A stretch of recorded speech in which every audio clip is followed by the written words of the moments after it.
সামনেই নবরাত্রি রয়েছে। নবরাত্রি মানে আমরা জানো তো, মানে মেন হচ্ছে আমরা কিন্তু গোটা বছরে 4টে নবরাত্রি পালন করি।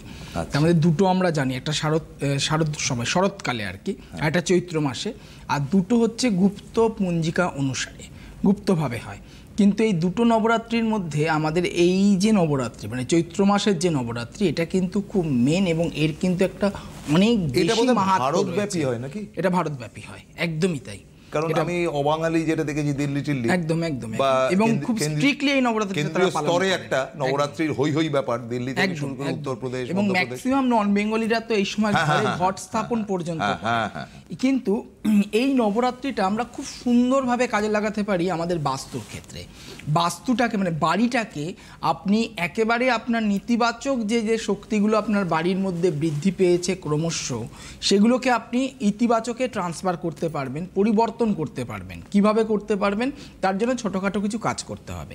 যেমন ধরুন, আপনার বাড়ির মধ্যে পুরনো কিছু আসবাবপত্র বা পুরনো কিছু জিনিস, পুরনো কিছু ইলেকট্রনিক্স সরঞ্জাম যেগুলো হয়তো ব্যবহারই হয় না, সেগুলোকে স্টোর করে রেখেছেন, এগুলোকে একদম সরিয়ে ফেলুন এই নবরাত্রির আগে। হ্যাঁ, ফেলে দাও, বা এমন কোনো জায়গাতে তুমি ওটাকে রেখে দাও যেটা তোমার দেখা যাবে না। এখানে আমার একটা ছোট প্রশ্ন থাকে,